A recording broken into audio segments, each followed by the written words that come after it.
सुप्रभात बच्चों। पिछली कक्षा में हमने पाठ 3 पढ़ा था।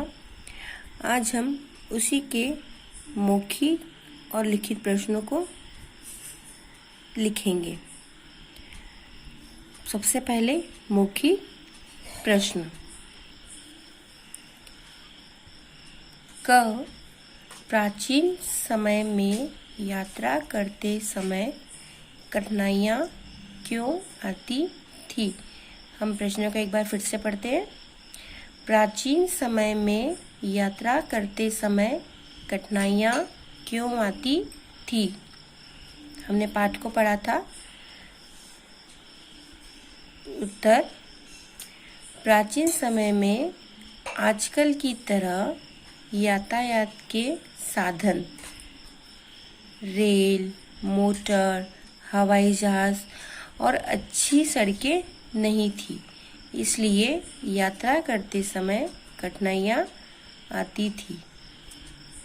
प्राचीन समय में आजकल की तरह यातायात के साधन रेल, मोटर, हवाई जहाज़ और अच्छी सड़कें नहीं थी, इसलिए यात्रा करते समय कठिनाइयाँ आती थी। प्रश्न ख काफिले के साथ जाने वाला बच्चा कितना बड़ा था? काफिले के साथ जाने वाला बच्चा कितना बड़ा था? काफिला मतलब झुंड। कई लोगों का जो झुंड होता है उसे काफिला कहते हैं। काफिले के साथ जाने वाला बच्चा 9 साल का था। साल मतलब वर्ष भी होते हैं। काफिले के साथ जाने वाला बच्चा 9 साल का था।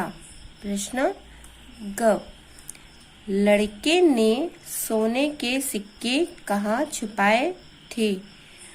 जो लड़का था, जो 9 साल का था, उसके पास सोने के सिक्के थे और उसने अपने सोने के सिक्के कहाँ छुपाए थे? हमारा उत्तर है लड़के ने अपनी सदरी के अस्तर में सोने के सिक्के छुपाए थे। सदरी आपको पता है सदरी क्या होता है? कुर्ते के ऊपर पहनने वाला छोटा जॉकेट। उसने जो जॉकेट पहना हुआ था उसने उसके अस्तर में सोने के सिक्के छुपाए थे। लड़के ने अपनी सदरी के अस्तर में सोने के सिक्के छुपाए थे। घ माँ ने बालक को क्या समझाया था? जो उस बच्चे की माँ थी उसने अपने बच्चे को क्या समझाया था? माँ ने बालक को क्या समझाया था? क्या समझाया था उन्होंने? कि बेटा कभी झूठ नहीं बोलना, झूठ बोलना पाप है। उत्तर: घर से चलते समय माँ ने बालक से कहा था, बेटा कभी झूठ मत बोलना, झूठ बोलना पाप है। लिखित प्रश्न। लिखित प्रश्न में यहाँ पर हमें एक वाक्य दिया हुआ है। हमें उस वाक्य से संबंधित प्रश्नों के उत्तर लिखना है। व्यापारी और यात्री काफिला बनाकर चलते थे। अब इससे संबंधित हमें प्रश्न लिखना है। हमारा क है व्यापारी और यात्री काफिला बनाकर क्यों चलते थे? जो व्यापारी और यात्री होते थे वो काफिला बनाकर क्यों चलते थे? व्यापारी और यात्री डाकुओं के डर से काफिला बनाकर चलते थे।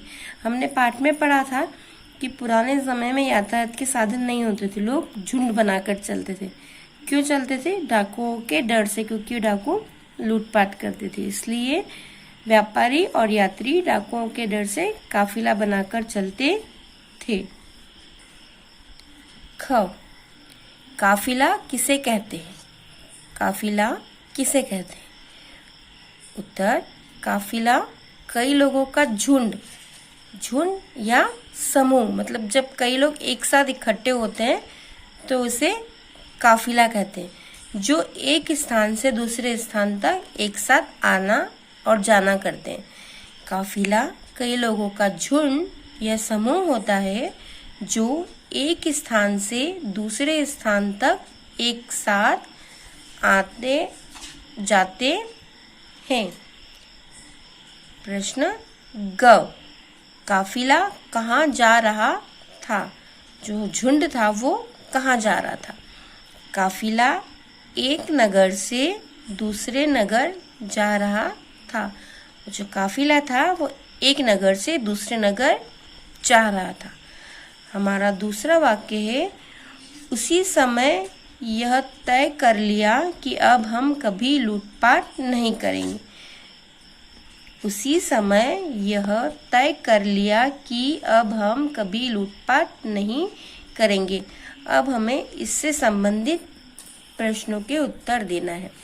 अब ये जो वाक्य है, हमारा पहला प्रश्न है, किसने तय किया? ऐसा किसने तय किया था कि हम लूटपाट नहीं करेंगे? उत्तर, डाकुओं ने तय किया। डाकुओं ने तय किया था कि हम लूटपाट नहीं करेंगे। प्रश्न ख, अब उन्होंने ऐसा क्यों तय किया कि हम लूटपाट नहीं करेंगे? डाकुओं ने जो छोटा बालक था उसकी झूठ न बोलने की बात से प्रभावित होकर ऐसा तय किया था। उत्तर, डाकुओं ने बालक की झूठ न बोलने की बात से प्रभावित होकर कभी भी लूटपाट नहीं करने का तय किया। प्रश्न ग, वे लूटपाट क्यों करते थे? जो डाकू थे वे लूटपाट क्यों करते थे? कि डाकू लूटपाट कर कर ही अपना और अपने परिवार का पेट भरते थे। उत्तर, डाकुओं ने लूटपाट को अपने पेट भरने का साधन बना रखा था, इसीलिए वे लूटपाट करते थे। डाकुओं ने लूटपाट को अपने पेट भरने का साधन बना रखा था, इसलिए वे लूटपाट करते थे। हमारा अगला प्रश्न है, किसने किससे कहा? यहाँ पर संवाद दिए हैं, आपको बताना है कि ये किसने कहे और किससे कहे। तो हमारा पहला संवाद है, तेरे पास भी कुछ है। तेरे पास भी कुछ है, ये किसने कहा था? डाकू ने। और किससे कहा था? बालक से। जो छोटा बच्चा था उससे डाकू ने पूछा था कि तेरे पास भी कुछ है। ख, ख है हमारा, तेरे सोने के सिक्के कहाँ हैं? जब तेरे सोने के सिक्के कहाँ हैं, ऐसा किसने कहा था? डाकुओं के सरदार ने। जब डाकू उस छोटे बच्चे को अपने सरदार के पास ले गए, तब उन डाकुओं के सरदार ने उससे पूछा कि तेरे सोने के सिक्के कहाँ हैं? किससे कहा था ऐसा उन्होंने? बालक से। ग है, कभी झूठ मत बोलना। कभी झूठ मत बोलना, ऐसा किसने कहा था? माँ ने। और किससे कहा था? बालक से। हमारा अगला प्रश्न है, प्रश्न नंबर 4, कहानी के घटनाक्रम के अनुसार संख्या लिखें। यहाँ पर हमें कुछ वाक्य दे रखे हैं, हमें उन वाक्यों को कहानी के अनुसार क्रम देना है। पहले हम वाक्यों को पढ़ लेते हैं। क, बालक की बात से प्रभावित होकर सरदार ने लूटपाट छोड़ दी। ख, डाकू काफिले पर टूट पड़े और लूटपाट करने लगे। ग, उसके पास 40 सोने के सिक्के थे। घ, बड़ा होकर यह बालक एक महान संत बना। उसने सारे सोने के सिक्के सरदार के सामने डाल दिए। च, व्यापारियों का काफिला नगर की ओर जा रहा था। छ, एक डाकू उसे सरदार के पास ले गया। ज, 9 वर्ष का एक बालक चुपचाप एक और खड़ा था।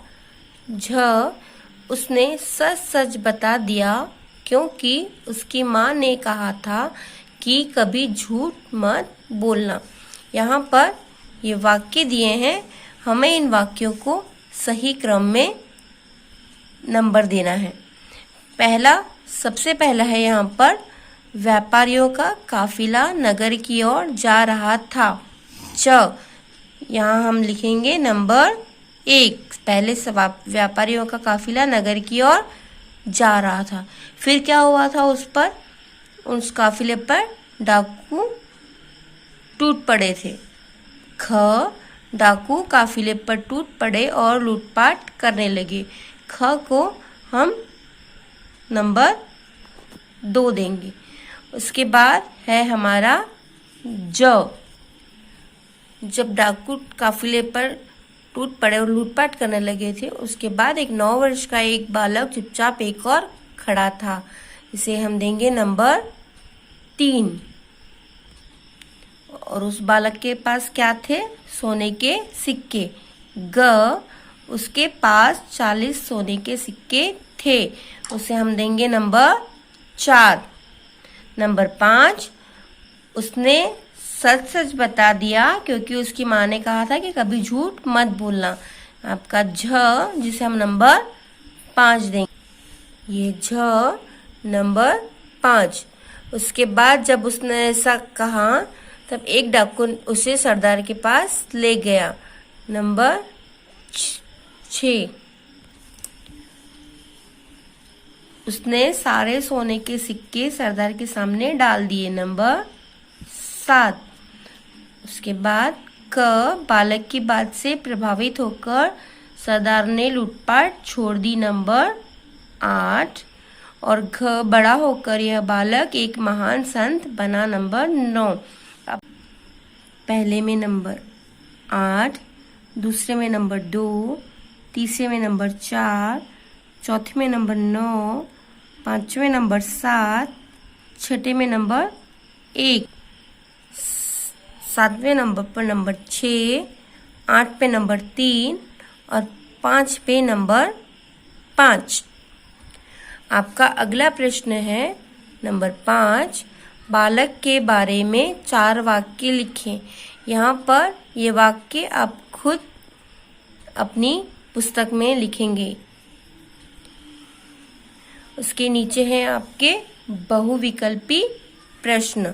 सही उत्तर के सामने सही का चिन्ह लगाएं। काफिले पर टूट पड़े। जो काफिला था, जो झुंड था, उस पर कौन टूट पड़े थे?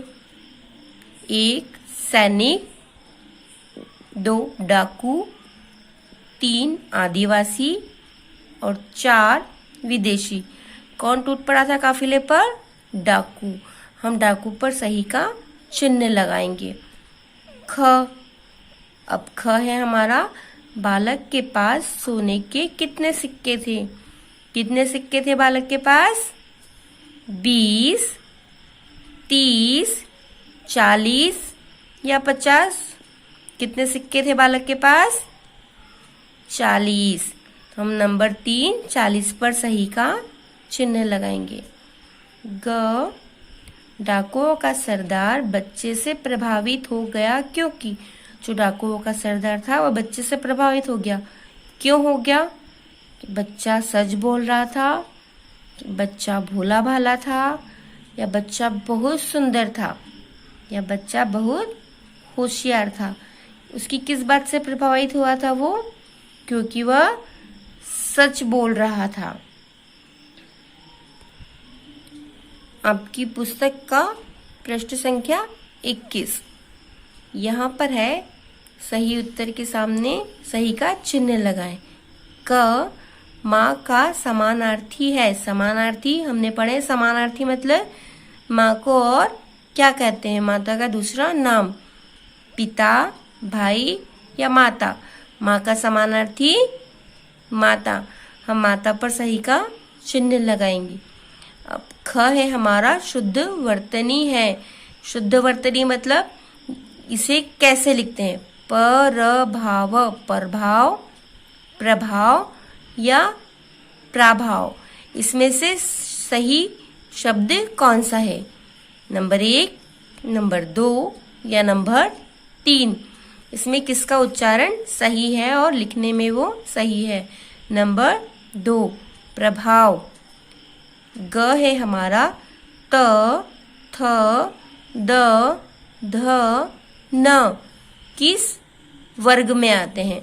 ये जो अक्षर हैं ये किस वर्ग में आते हैं? कौन सी लाइन में आते हैं?